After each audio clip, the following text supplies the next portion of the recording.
Assalamualaikum warahmatullahi wabarakatuh. Selamat pagi pemirsa Tawakal yang dirahmati Allah Subhanahu wa Ta'ala. Senang sekali saya Farid Hasan kembali menjumpai Anda. Dan pemirsa, alhamdulillah di studio sudah bersama kami seorang narasumber bernama Ibu Febi. Assalamualaikum Bu Febi. Waalaikumsalam warahmatullahi wabarakatuh. Terima kasih sudah meluangkan waktu di Tawakal. Nanti kita Ibu Febi nanti akan cerita-cerita permasalahan seperti apa ya. Dan insya Allah nanti di studio juga sudah ada Bapak Ustadz Muhammad Ziyad. Assalamualaikum Pak Ustadz. Waalaikumsalam warahmatullahi Ya, wabarakatuh. insya Allah nanti Pak Ustadz nanti akan mencoba mencari solusi dari sisi agamanya seperti apa. Dan langsung saja nih kita tanya ke Ibu Febi. Ibu Febi permasalahan hidupnya seperti apa sehingga mau cerita sama kita di Tawakal. Baik, makasih Mas Farid. Boleh saya sedikit cerita? Boleh silakan. Permasalahannya dari awal saya menikah dulu. Untuk saat ini sebagai pendahuluan saya udah menikah sebenarnya 2 kali. Sudah 2 kali Ya, menikah? sudah 2 kali. Dan saya gagal dengan pernikahan yang pertama. Nah, itu penyebabnya ya karena mantan suami saya ya, itu selalu selingkuh dan selingkuh. Berkali-kali? Berkali-kali. Sudah waktu yang selingkuh pertama, kemudian Bu Febi bisa memaafkan, itu dia seperti apa ngomongnya? Iya, ya saya dulu masih memaafkan karena saya masih mikir anak-anak ya. Nah, ada punya putra-putri berapa iya. dari yang pertama? Dua orang putra orang. dan putri. Nah, selain selingkuh ya mantan suami saya KDRT terhadap saya. KDRT. Oke, terus kemudian Bu Febi mengajukan cerai begitu? Atau? Belum, sebenarnya Belum, saya masih bertahan sampai pernah pada saat saya hamil anak pertama. Itu emang mantan suami saya itu pulang malam. Waktu itu setiap hari itu jarang pulang, 2 sampai 3 hari itu kadang nggak pulang. Kalau pulang itu sampai jam 3 malam. Jam 3 malam. Saya kadang udah capek nggak mau bukain pintu. Udah malu sama tetangga gitu. Nah, terus tapi dia malah bongkar kaca aku, kadang bongkar kunci pintu gitu. Jadi saya lama-lama udah nggak kuat karena kelakuannya itu. Nah, terus karena pada saat saya hamil itu ya, waktu itu saya karena saya nggak bukain pintu, mantan suami saya itu marah.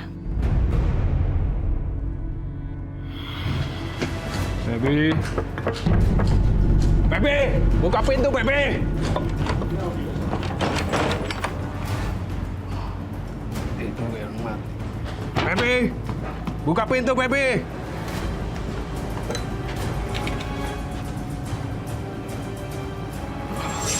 Febi, di mana lo, Febi? Febi. Buka pintu, Febi. Febi! Panggil lu enak-enakan tidur. Bau! Mas, kamu baru pulang, Mas. Wah, Mas, Berisik! kamu mabuk lagi. Ya Allah, Mas. Kapan sih kamu bisa berubah, Mas? Gak usah nyamain gua lu! Istighfar, Mas. Istighfar. Berisik! Mas, sakit, Mas. Kamu gila, Bu. Berisik! Istighfar. Ibu sama aja. Enggak gua pergi dari sini. Kamu kenapa sih, Nah? Ya Allah, sadar dah. Kasus yang dialami oleh Bu Febi memang kita ikut prihatin ya, dan saya kira kasus ini banyak juga terjadi berdasarkan kisah-kisah yang sudah ada. Salah satu tujuan pokok ya di Kementerian Agama itu ada bimbingan pranikah menjelang menikah. Itu salah satunya diantara untuk itu. Membekali calon suami, satu supaya dia tahu tanggung jawab dan kewajiban kepada istrinya. Istrinya mengerti kewajibannya dan tahu hak-haknya. Kadang-kadang suami ini menuntut kewajiban istri, tetapi kadang-kadang istri tidak diberikan hak untuk menyampaikan apa haknya dia pada suami, kan seperti itu. Nah, kasus yang menimpa pada Bu Evi tadi ini kan sudah di luar batas kewajaran agama. Yang pertama saya kira ada salah satu kemaksiatan dan kemungkaran besar yang dilakukan oleh yang mantan suami yang tadi adalah melakukan selingkuh. Selingkuh itu adalah simbol khianah zaujiyah tertinggi, pengkhianatan hubungan suami istri tertinggi itu di situ. Karena apa? pernikahan itu menjaga kesucian masing-masing pasangan. Maka ketika dia sudah melampaui melanggar kesucian ini, maka berarti dia telah menghinakan derajat pada dia. Yang kedua, dia menghancurkan ikatan tadi yang seharusnya mitsaqon ghalidho koko tadi, maka terurailah dia seperti itu. Yang ketiga, ini adalah menjadi benih-benih apa itu keburukan yang nanti akan bisa dicontoh anaknya bila ini tidak dilakukan ya. Nah, tadi saya kira apa yang dilakukan oleh tadi itu kan memang sudah luar biasa tuh Mas. Iya. Kita prihatin juga gitu dan pada para laki-laki, para suami ini juga mesti menjadi pelajaran pada kita semua. Istri kita itu adalah seorang manusia, perempuan itu halus perasaannya, maka kita juga harus memberikan penghormatan dan menghargai. Karena apa? Nabi SAW pernah mengingatkan, maka aku berpesan kepadamu. Salah satu kan tentang masalah jagalah sholat. Yang kedua yang paling pokok, yaitu ittaqun nisa, jagalah wanita. Maka ketika Anda sudah menikah, maka Anda telah mengambil amanah Allah. Jadi kita memikul tugas yang sangat berat sekali. Tapi kan banyak sekali para suami yang kadang-kadang mungkin kurang pengetahuan, kurang pemahamannya. Karena itu bagaimana caranya? Yang pertama, suami adalah harus tafahum, saling memahami. Pemahaman adalah menjadi penting. Yang kedua, tarahum. Kalau orang itu sudah saling memahami, maka akan melahirkan kasih sayang. Kalau sudah kasih sayang, maka akan melahirkan yang ketiga adalah tafaul, saling bekerja sama, saling membantu. Inilah kalau kita lihat teladan Rasulullah SAW, apa itu wujudnya? Ketika Nabi SAW misalkan bisa mengerjakan yang dikerjakan sendiri, tidak menunggu apa yang dilakukan oleh orang ini. Nah, tadi yang melakukan, kita prihatin tadi melakukan kekerasan pada Bu Febi tadi sampai kemudian dicekik, kemudian orang tuanya, ibunya, ini kan saya kira tindakan-tindakan yang sangat dicela oleh agama atas perangai suami yang semacam itu. Bu Febi, saya balik lagi ke yang tadi perlakuan kasar setelah ibunya Ibu Febi terhempas ke dinding, terus kemudian Ibu Febi juga kasari gitu dalam bentuk fisik. Nah, kondisi kandungan saat itu gimana? Alhamdulillah sih Mas, masih baik-baik aja. Yang penting saya berjuang supaya anak saya sehat. Saya nggak mau anak saya tuh sampai mengalami hal yang saya alami, itu aja. Nah, setelah melahirkan kemudian ya, ada perubahan sikap nggak dari suami? Karena kan biasanya nih mungkin ya ketika ngeliat anak, perangai buruk dia bisa hilang begitu. Ya belum, masih kayak gitu, masih tetap selingkuh. Terus saya malah pernah baca SMS ya dari seorang perempuan ya. Itu katanya dia mengaku hamil saat itu. Tapi ya dia tetap nggak ngaku. Malah nafkah saya itu makin dibatasi saat itu. Jadi saya gimana caranya itu buat usaha makan, buat usaha ini, sampai saya pernah saking saya bingung harus cari uang kemana. Saya pinjam ke rentenir. Saya sampai terlilit. Saya tahu itu dosa, saya tahu itu salah, tapi anak saya butuh makan. Jadi pada saat itu nggak ada pilihan lain. Nggak ada. Anak saya butuh sekolah. Saya udah usaha jualan. Saya berusaha nyari orang yang bisa kasih saya dagangan karena saya memang nggak punya modal. Saya jualan baju buat dikreditin di sekolah anak-anak saya. Tapi ya namanya cuma jualan, untung hanya 5.000 perak saat itu satu baju. Cukup apa gitu. Ya terakhir saya itu kelilit rentenir, yang paling nyesek saya itu. Harus gimana saya bayar, saya juga bingung saat itu Mas. Ya Allah, ternyata perlakuannya lebih dari itu Pak, sampai bikin sengsara nih dari Ibu Febi yang harus banting tulang untuk menghidupi keluarganya nih Pak Ustaz. Ya, kalau tadi suaminya sampai kemudian menghentikan ya bahasa kita kan, nafkah yang menjadi kewajiban dia kepada istri dan anaknya, ini masuk dalam tindakan dosa besar karena itu kewajibannya, sesuatu yang menjadi kewajibannya dan dia ada dan bisa untuk memenuhi tapi tidak diberikan, maka ini masuk dalam kategori tindakan atau perbuatan yang lalim yang tidak hanya pada dirinya tapi juga lebih membahayakan kepada istri dan anak-anaknya. Ini yang tidak dibolehkan gitu. Yang kedua, tadi kita bisa memahami BFI ya, ketika orang terjerembab dalam himpitan ekonomi yang sangat berat, kemudian datanglah rentenir yang memberikan solusi seakan-akan solusi sesaat, tapi besok sudah berikat-ikat, bertumpuk-tumpuk tagihannya. Inilah makanya Al-Quran memerintahkan janganlah seseorang itu melakukan riba gitu kan. Tapi wa halallahul bai'a wa harramna riba. Allah mengharamkan jual beli yang tadi dicontohkan oleh Bu Evi tadi, wa harrama riba, dan Allah mengharamkan riba. Karena apa? Implikasinya itu. Dan sekaligus juga riba ini akan mengurangi keberkahan Allah dan murka Allah. Nah, selama itu Bu Feby sendiri pernah ngomong dari hati ke hati nggak sih sama suami? Mungkin di saat yang tepat gitu ngomong kalau apa yang dia lakukan itu salah gitu. Pernah ngomong kayak gitu? Udah sering, Mas. Udah sering. Saya saking, tapi dia bohong terus. Saking saya udah nggak percaya, saya sampai bawa Al-Quran. Oke. Iya, saya Dalam udah rangka? dalam rangka untuk dia, saya pengen dia sumpah di atas Al-Quran dengan menyebut nama Allah.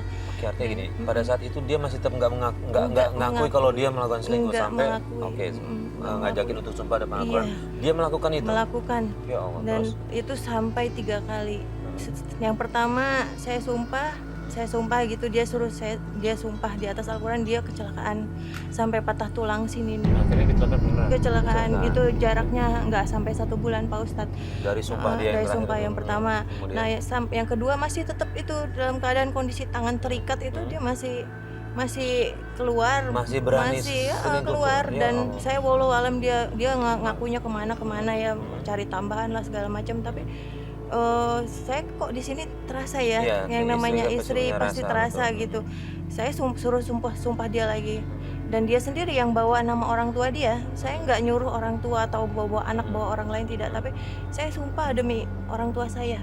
Tadi ya. Nah, nggak nyampe sebulan itu sama, Mas. Itu orang tuanya, maaf ya bapaknya, ya memang mungkin sudah takdir, tapi nggak nyampe sebulan itu jaraknya meninggal, jatuh dari kamar mandi.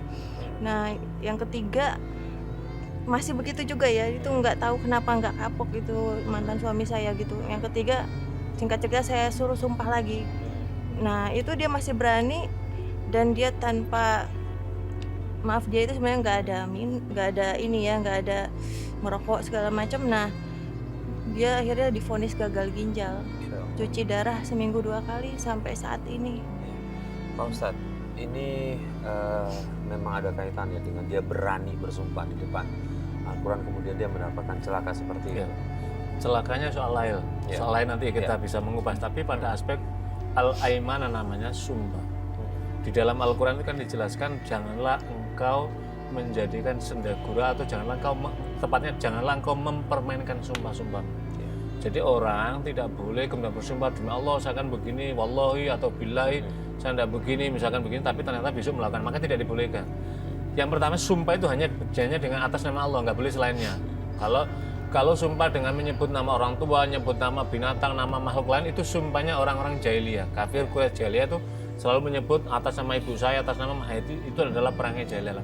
Al-Quran membimbing, hadisnya membimbing, sumpah itu hanya demi Allah, hanya bersumpah atas nama Allah, dan seterusnya itu. Lah, tadi itu kan karena mempermainkan, Mas. Maka mempermainkan Allah, zat yang harusnya dimuliakan, dibuat mainan dalam sumpahnya. Maka tentu kan kira-kira begitulah orang beragama, gue yakin Allah akan memberikan punishmentnya, hukumannya kepada orang yang mempermainkan sumpah. Karena itulah kan ada, apabila orang bersumpah kemudian nyesel setelahnya, maka itu kan Al-Quran aja membimbing kan gitu. Harus apa? Harus puasa 3 hari. Itu untuk menebus sumpahnya. Atau memberi makan pada 10 orang miskin. Itu adalah atas sumpah yang dia dibolehkan tadi itu. Itu kan menunjukkan betapa sumpah itu membawa konsekuensi yang sangat berat lah. Kalau kita lihat dalam konteks bernegara, itu kan sering sekali pejabat negara kalau muslim atau apapun agama kan disumpah. Kalau orang muslim, demi Allah saya berjanji dan bla bla. Lah ketika itu diingkari juga sama dia gitu. Nanti akan bawa konsekuensi apa? Yang pertama berdosa, yang kedua tentu Allah juga akan memberikan apa itu imbalan yang serupa dari atas yang dipermainkan lah. Kasus yang menimpa pada suaminya Mbak Evi tadi, Mbak Feby tadi, itu kan bagian dari tadi itu mempermainkan sumpahnya, akhirnya Allah berikanlah teguran yang sangat keras. Ini bukan ujian, Ya. itu adalah bagian dari teguran sangat keras dari Allah karena telah mempermainkan. Tapi saya tidak tahu Mbak Feby ya, bagaimana kehidupan keagamaan suami. Maaf ya Pak Ustadz, bukan saya mengumbar aib Ya. mantan suami saya, ya memang untuk sholat ibadah itu Nah, Jauh. iya. Jadi Mas Farid ya, kalau kita lihat ada benang merah panjang ini yang kalau kita urai dari beberapa kasus itu kan selalu kenapa orang memuncul begini? Karena agamanya terlantar. Ya. Jadi orang itu biasanya begini, Kalau orang itu agamanya baik, praktek ibadahnya baik, kedekatannya baik kepada Allah sesuai dengan kemampuan ketakwaan dia, maka itu menjadikan hati ini halus, perasaannya terasa, sehingga mau menyakiti istri nggak sampai hati gitu loh, karena dia mengukur pada dirinya. Bagaimana kalau terjadi pada saya, terjadi yang lebih besar, apalagi ini orang yang saya kasih, ini anak saya dan seterusnya. Lah ini tadi kan itu, kalau tadi sudah sholatnya terlantar, lain-lainnya pasti terlantar semuanya kan, imbasnya adalah tadi. Ustadz, ada kaitannya nggak?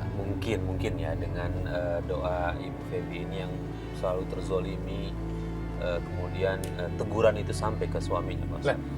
Kalau tadi itu kan sama dengan durhaka kepada orang tua.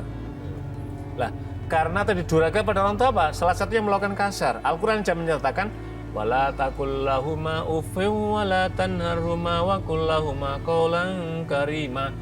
Wahai para anak, hendaklah engkau berbuat baik pada orang tua dengan sebaik-baiknya. Kalau mereka sudah usia lanjut, maka kita ada 3 hal yang tidak boleh dilakukan. Apa? Taukan uffin, oga, itu dia dibolehkan. Wala tanharhuma, membentak dia. Apalagi sampai kemudian tindakan memukul. Ketika orang sudah sampai melakukan 3 kategori tadi itu, inilah yang kemudian mengundang murkanya Allah, jauh dari ridhoannya, sebab hadis Nabi mengatakan ridhollah fi ridhol walidain. Keridhoan Allah sangat bergantung pada keridhoan orang tua. Orang tua itu ya orang tua kandung kita, ya orang tua mertua kita. Selama beliau-beliau itu orang-orang baik, maka keridhoannya inilah yang akan menggantung di hadapan ridho Allah Subhanahu wa taala.